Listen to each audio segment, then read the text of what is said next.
Welcome. Thanks for coming, Rosencrantz and Guildenstern. Aye, 'tis no burden, king and queen.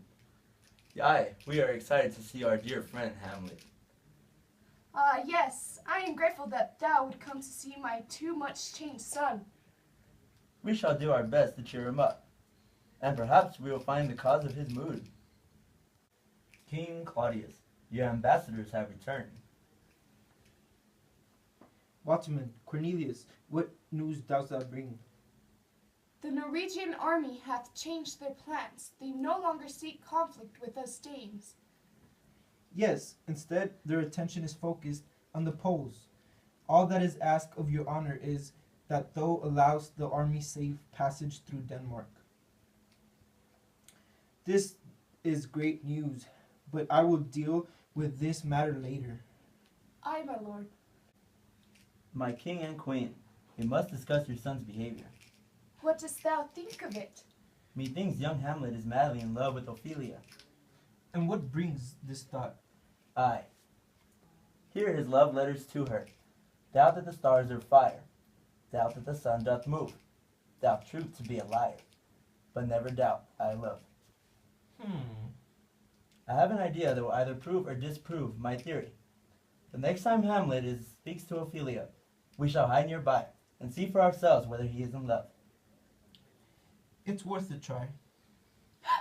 Here comes Hamlet now. I shall confront him alone. Go. Greetings, my lord. Hello. Dost thou know who I am? Hey, you are a fishmonger. No, I'm not. Dost thou have a daughter? Yes, my lord. Be careful. It would be unfortunate if she were to become pregnant. What is the matter with him? Still harping on my daughter? He even forgot who I am. He is far gone. But I was once mad in love too. What is thou reading, my lord?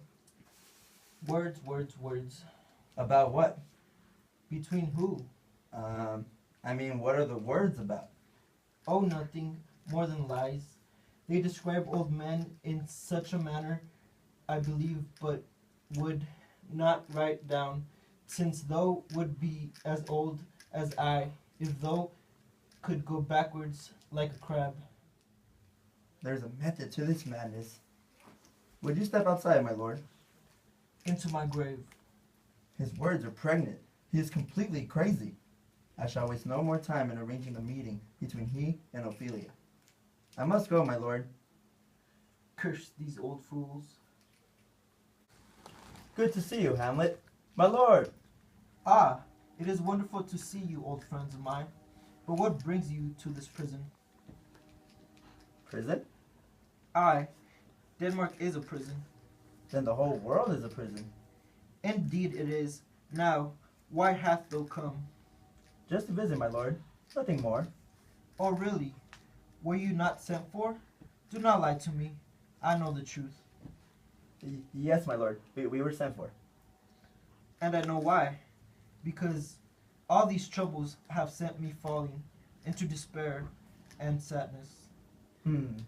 Well, maybe the coming performance may lighten the mood.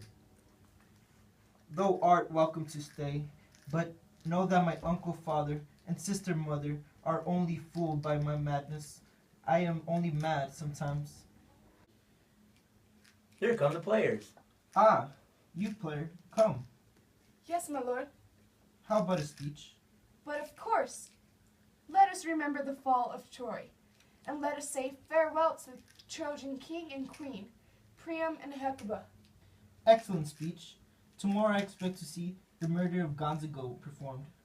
Yes, my lord. And another speech to go along with it. Aye, so, God bye to you. Now, I am alone.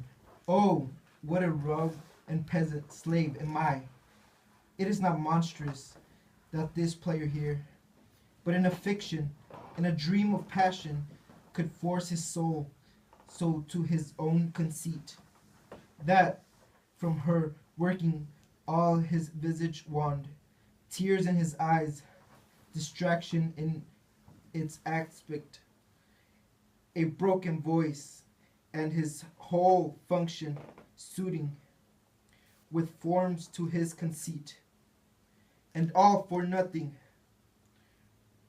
For Hecuba, what's Hecuba to him, or he to Hecuba, that he should weep for her?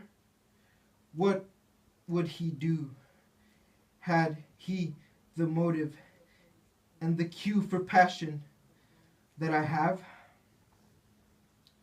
He would drown the stage with tears, and cleave the general ear with horrid speech, make mad the guilty and the apple the free, confound the ignorant and amaze indeed the very faculties of eyes and ears. Yet I, a dull and muddy, meddled rascal, peak, like John a dreams, unpregnant of my cause, and can say nothing, no, not for a king, upon whose property and most dear life a damned defeat was made. Am I a coward? Who calls me a villain, breaks my pate across, plucks off my bread and blows it in my face, tweaks me by the nose, gives me the lie, throat as deep as to the lungs. Who does me this?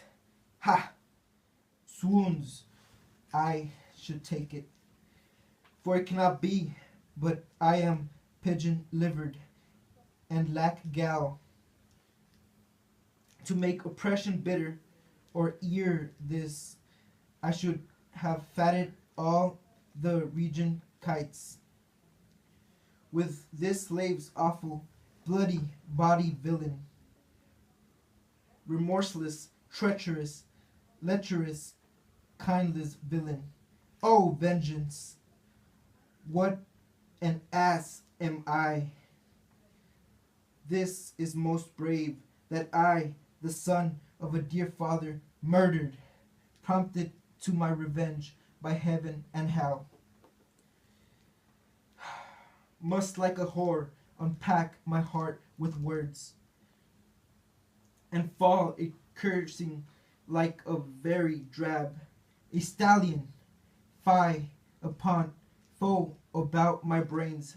I have heard that guilty creatures sitting at a play have by very cunning off the scene been struck so the soul that presently they have proclaimed their malfunctions for murdered, though it have no tongue, will speak with most miraculous organ.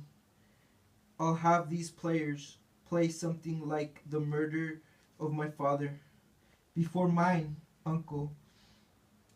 I'll observe his looks, I'll tempt him to the quick. If I do blench, I know my course.